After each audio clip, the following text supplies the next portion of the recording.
here in 2025. Just got done with opening day. We're here with the field manager, Chad Rhodes. Chad wants to go, wants to do some post games, regardless of win or loss, and have some fun with it. Just give you guys content throughout all of 2025, and I'm totally here for it.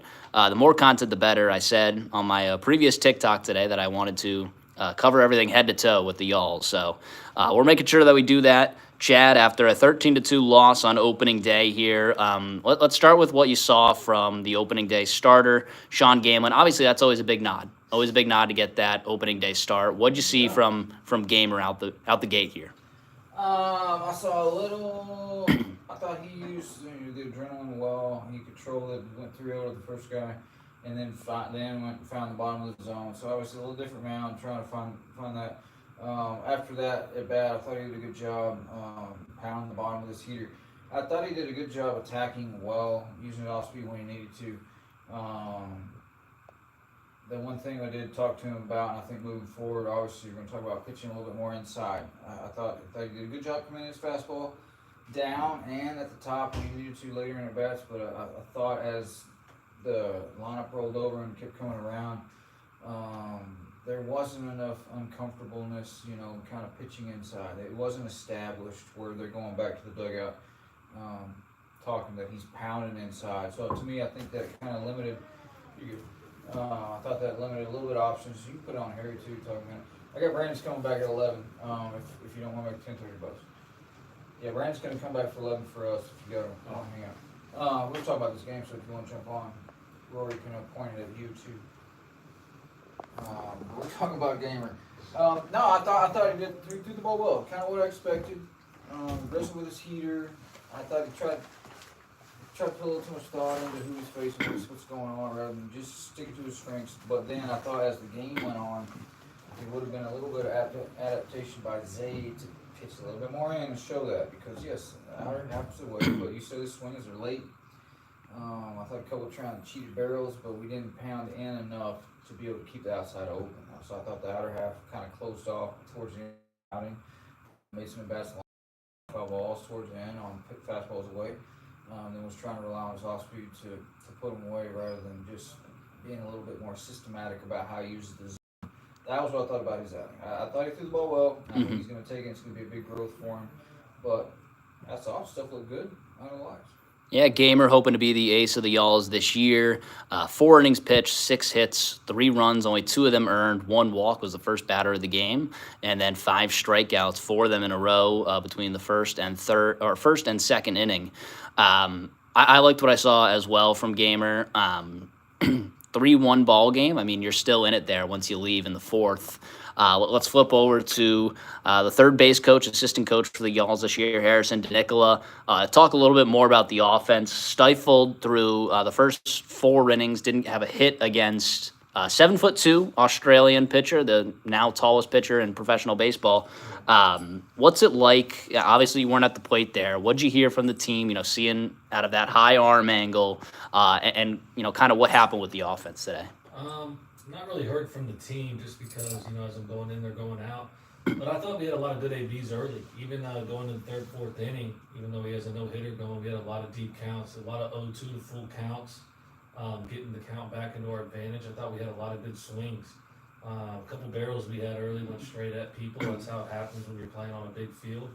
I don't think we pressed. I think, obviously, opening day jitters, adrenaline was definitely pumping. The swings were real big, real early, but everybody definitely calmed down. I think it was just one of those baseball days where even though you're having good ABs, the results are on the other side. I thought their 7', 8', 12 guy ended up putting it in the zone early enough. Like he got 0-2 many times, even though the count got 2-2, 3-2. But I think the guys were just a little juiced. I'm not worried about it at all. Good swings late in the game, but yeah, that's kind of what I saw. Yeah, he was. Well, I thought the only advantage he had was his height and the fact that guys wanted to be able to see a pitch to kind of gauge the slot, and because he's big on the mound, so it's a different slot.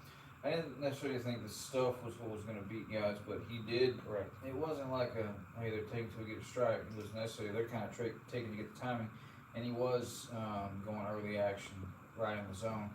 And that changed that second time around.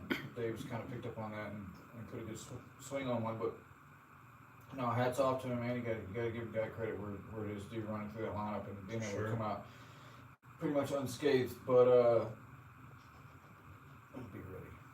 Yeah, even then, he only went 4 innings as well. Gave up no hits, still just the 1 run. It was earned, 4 walks, 3 strikeouts. You still chased him in the 4th, whether that was planned or not. You know, he didn't make it too long. He threw a lot of pitches. Y'all didn't get their first hit until the 5th, and it was the 6th that kind of mattered there.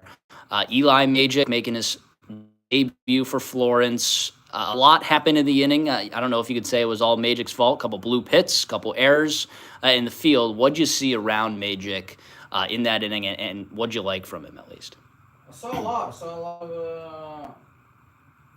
lot of good, and I saw a lot of adversity. I saw a guy that I thought should have took the adrenaline dump a little bit more into more of an aggressive approach. I thought the first batter was kind of a fill-out process, and it was kind of fighting against himself just to kind of get in the zone rather than trust the stuff that I've seen. So I just expected out of a college guy, just first time professional outing in that atmosphere, which was fine. I thought he settled in, and I thought he started to make some good pitches, and I thought he did get a lot of weak contact. I might have gave him 7 hits, and 5 of them were kind of seeing off stuff.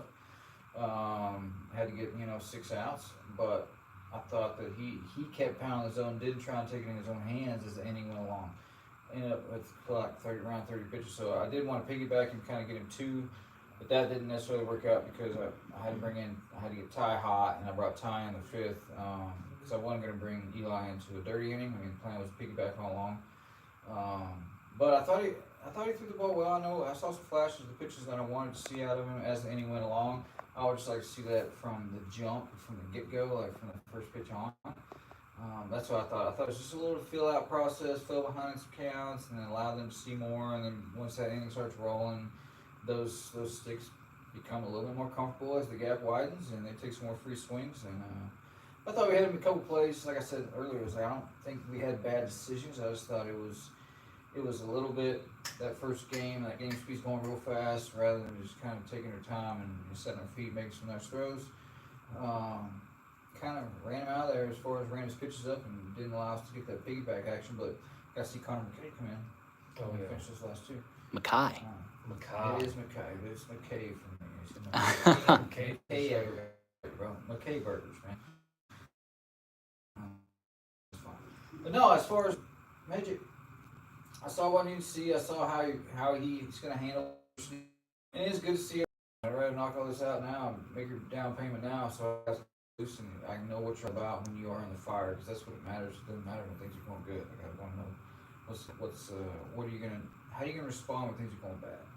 So everything I take for tonight is our guys. Like I said, man, I'd say it on here too. Like there's not one of their guys I'm going to take. I wouldn't take them. I just want to take my guys 100% of the time. And if you would have told me it was the end result of the first game, I would have told you it was flipped. And I'm not going to back down on that. Mm-hmm. So I thought overall it was a well-pitched performance. If we make the plays we need to make, it's a completely dramatic, different score. But it is what it is at the end of the day. That 3 spot up on Connor, I thought he got that ground ball and do set play at the end. I thought it was a close play. I thought we got him. Didn't necessarily end up with what it turned out to be. But I thought his stuff looked good. The fastball looked good. I thought his break ball's nice. I thought there was only one at bat that was weird. He threw one out breaking ball down, kind of like for a chase swing, and then he threw another 2-1 breaking ball down out of the zone, kind of looked for another chase to get back in. I thought those were the only 2 weird pitches he threw. Other than that, I thought he threw well. He got jumped early on a heater, but he was around the zone. Showed for 2 innings. Showed some good stuff. So I was pleased with all the pitchers threw today. I don't know, Ty Good had that quick inning work because he was hot, and I wasn't going to sit him there. I kind of want to get all those guys a little action. So that one works. Saw a nice little right change, but quick work with pitches, attacking the zone, and he was fired up. Yeah, absolutely. Just to go back on that Magic line, just the inning pitched and 5 hits, 7 runs, 3 of them earned. I thought it even could have been less than that. They snuck away with a few errors that they called singles. Again, you working kind of on the fielding stuff there. Two of the new guys, Armani Smith, Eddie Javier, a couple blunders on the left side of the field. That's kind of the people you're replacing there. Brian Fuentes, Ed Johnson, in their first game. Not what you want to see. I know there's probably better, and we saw better from them. Eddie Javier, great play in the hole, nice back end, and then a strong throw to first. What are you hoping they take from this, and kind of what happened out there today? Honestly, I just want them to swallow the pill and wake up tomorrow and keep treating the next day like it was today. I don't think they did anything wrong. I think the decision making might have been stuttered right off the bat. The moment everything's not going our way as a team, and then the balls finally hit at you, and it's kind of one of those awkward timed plays where there's so many options, and you finally have to make a decision. But piggybacking what Chad said, I thought the decision making was great. It's a game one. It's a baseball game.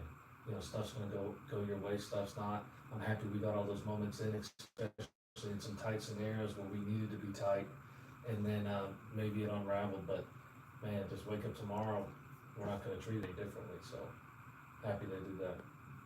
Yeah, 21 viewers in here right now. If you guys end up having questions, maybe even not on this episode, if you guys can't get to them right now, but if you end up on future episodes having questions, just shoot them out. We'd be happy to answer them on here. It will be a daily post game. Yeah, Rory. pretty. Rory, if you're good. We're not on here. It's not our fault. It's Rory didn't get down here and didn't want to do it. So pretty easy when you just can go live here on YouTube. That's great. And now let's just kind of, like you said, swallow the pill, flush it. Going to tomorrow, game 2. Matt Fernandez on the bump. Matt Fernandez on the ball.